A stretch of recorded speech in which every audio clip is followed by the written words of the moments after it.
और आज मैं आपसे बात करना चाहता हूं कि यदि आप एक विश्वासी हैं तो आपको इस वचन पर भरोसा होना बहुत ही जरूरी है, क्योंकि ये वचन बहुत सामर्थी वचन है। और यदि आपने इस वचन पर अपने जीवन में भरोसा कर लिया तो निश्चय आप इस वचन की कटनी को अपने जीवन में काटोगे। इस वचन का जो प्रतिफल है उसे आप अपने जीवन में प्राप्त करोगे। चाहे जीवन में कैसा भी समय चल रहा हो, चाहे जीवन में दुख हो, चाहे जीवन में परेशानियां हो, चाहे जीवन में कोई आशीष न हो, चाहे किसी घटी कमी में आप हैं, रुकावटें हैं, बाधाएं हैं, ये आपको नजर आ रहा है, ये परिस्थितियां आपके जीवन में हैं, लेकिन उसके बावजूद यदि आपने इस वचन पर अपने भरोसे को रखा, इस वचन पर यदि आपने दिन रात मनन किया, तो निश्चय आप इन सब परेशानियों से बाहर निकल आएंगे, इन सब परिस्थितियों से आप बाहर निकल आएंगे। इफिसियों की किताब उसका 1 अध्याय और 3 पद, जहां पर कुछ इस प्रकार से लिखा है, हमारे प्रभु यीशु मसीह के परमेश्वर और पिता का धन्यवाद हो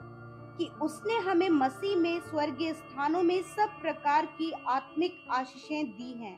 आमीन। दोस्तों, यहाँ पर परमेश्वर का वचन कहता है कि हमारे प्रभु यीशु मसीह के पिता परमेश्वर का धन्यवाद, क्योंकि उसने हमें मसीह में स्वर्गीय स्थानों में हर प्रकार की आशीष दी। क्योंकि आपने प्रभु यीशु मसीह पर विश्वास किया है, क्योंकि आप प्रभु यीशु मसीह के पीछे चल रहे हैं, इसलिए परमेश्वर ने आपको हर प्रकार की आशीषें दे दी हैं। उन स्वर्गीय आशीषों को प्रभु ने आपको दे दी है, वो हो चुका है। अब आपको इस वचन पर भरोसा रखना है। यहां पर यदि आप देखें तो हमारी जो आशीषों का स्रोत है वो कौन है? परमेश्वर है। वो आपकी जॉब नहीं है, वो आपका पैसा नहीं है, वो आपके घर वाले नहीं है, बल्कि कौन है? परमेश्वर। परमेश्वर ही है जो आपको आशीषित कर रहा है। परमेश्वर ही है जो आपको अनेक प्रकार के वरदानों से भरता है। परमेश्वर ही है जो आपको प्रतिदिन ऊंचाइयों पर लेकर जाता है। परमेश्वर ही है जो आपको प्रोटेक्ट करता है। तो दोस्तों, आज सुबह में मैं आपको उत्साहित करूंगा कि इस वचन को अपने जीवन में याद रखें, बोलते रहें, ध्यान करते रहें, क्योंकि परमेश्वर हमारी आशीषों का स्रोत है। बाइबल कहती है कि हर एक उत्तम आशीष परमेश्वर की ओर से आती है। यदि आप अपने जीवन में आशीष पाना चाहते हैं तो आपको अपने सृजनहार को याद रखना है, उस पर भरोसा रखना है, क्योंकि हर एक उत्तम दान परमेश्वर की ओर से है। हमारा विश्वास है कि हमारा एटीएम हमारा परमेश्वर है।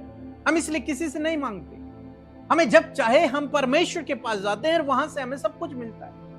आपका एटीएम परमेश्वर होना चाहिए, और यदि आप उसको अपना एटीएम बना लेंगे, यदि आप उस पर निर्भर हो जाएंगे, तो आपके जीवन में कोई भी घटी कमी नहीं रहेगी। परमेश्वर का वचन कहता है कि उसने सब प्रकार की आशीषें दे दी है। हर प्रकार की आशीष उसने आपको दे दी है। अब जरूरत क्या है?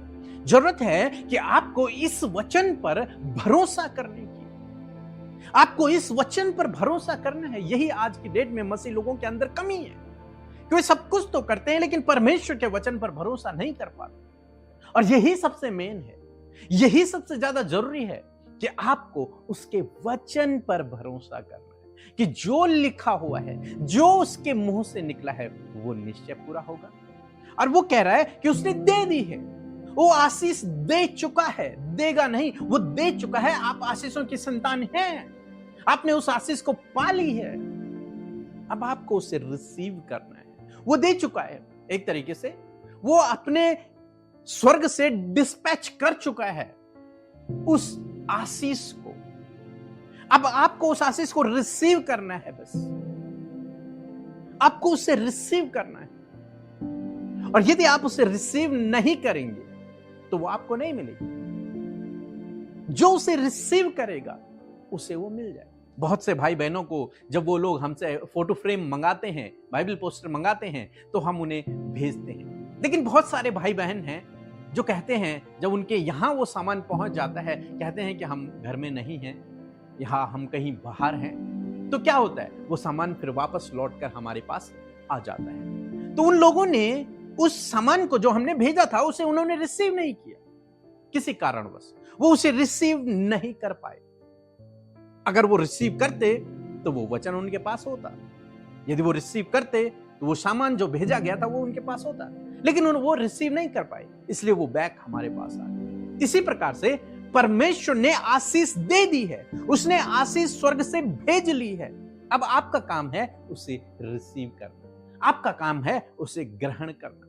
लेकिन हम में से बहुत से भाई बहन जो उसे ग्रहण ही नहीं कर पाते, उसे रिसीव ही नहीं कर पाते, क्योंकि उन्हें पता ही नहीं है कि उस आशीष को रिसीव कैसे करना, जो स्वर्ग से आ चुकी है, जो परमेश्वर के भंडार से मिल चुकी है, निकल चुकी है, उसे आशीष को रिसीव कैसे करना। उस आशीष को रिसीव करने का तरीका है उसका वचन, जो उसने कहा है, उस वचन को आपको ग्रहण करना है, उस वचन को अपने हृदय में बिठाना है, उस वचन को रोज सुबह शाम बोलना है, उस वचन पर मनन करना है, तब वो वचन आपके जीवन में पूरा हो जाएगा। परमेश्वर आशीष दे चुका है, अब आपका काम है उसे लेना। सो प्रभु आपको इस वचन के द्वारा बहुतायत से आशीष दे।